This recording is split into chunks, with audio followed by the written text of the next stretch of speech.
Hello അല്ല മോനെ എന്തെങ്കിലും നടക്കുക? ഓ അപ്രതീക്ഷയും പോയല്ലോ.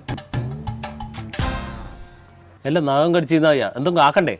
നിങ്ങൾക്ക് പോയിട്ട് ബീവറേജ് പോയിട്ട് ഒരു സാധനം മേടിക്കറാ. 1-ാം തീയതി ബീവറേജിൻ്റെ അച്ഛൻ തുറന്നു വെച്ചിട്ടുണ്ട്.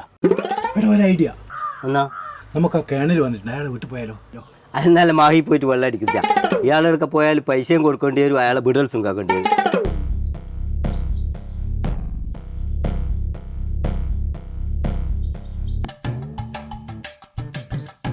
കേണല്ല ഇപ്പൊ പറഞ്ഞതേ ഉള്ളൂ, അപ്പോഴത്തേക്കെന്നെ എത്തിയല്ലോ.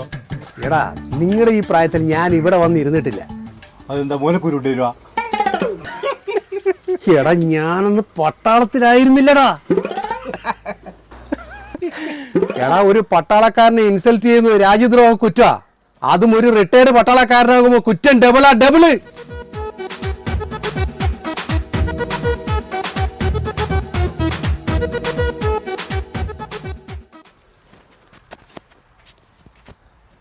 ഇതാരാ?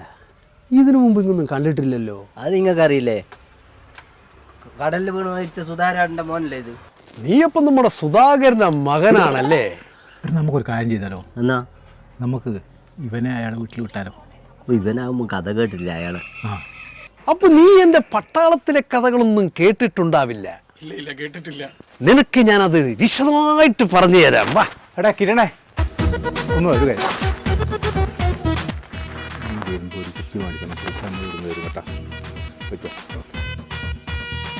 ഞാൻ ഗോങ്ടോണിലുള്ളപ്പോൾ എത്ര പട്ടാളക്കാരെ, പാകിസ്ഥാനിലെ എത്ര പട്ടാളക്കാരെയാണ് ഞാൻ വെടിവെച്ചത് കൊന്നത് നിനക്കറിയുമോ? എത്ര എണ്ണത്തിന്. ഇവിടെ എൻ്റെ ഈ ജീവിതത്തിൽ ശരിക്കും ഞാൻ മരിച്ച് ജീവിക്കുകയായിരുന്നു കേട്ടോ. എൻ്റെ പട്ടാള ജീവിതമൊക്കെ എത്ര പേരെ നിർത്തി ആളുകളെ ഞാൻ വെടിവെച്ച് കൊന്നിട്ടുണ്ട്, ഒരൊറ്റ ഉണ്ട കൊണ്ട്. അതൊരു കഥയാണ് മോനെ. അതൊക്കെ പറഞ്ഞാൽ എല്ലാം കായി ഓൻ പോയി സമയത്തിലായി. ഇതൊന്നും ഇവൻ ബ്രാൻഡ് ഉണ്ടാക്കാൻ പോയതാ. എടാ ഞാൻ ഈ പണ്ട് പാകിസ്ഥാന്റെ ആ ബോർഡറിൽ ഇങ്ങനെ തനിച്ച് നിൽക്കുമ്പോൾ അപ്പൊ എത്രയാ പാകിസ്ഥാൻകാർ വന്നതെന്നറിയോ നിനക്ക്? കേണല്ലേ, ഇതെന്തായി കാണുന്നത്?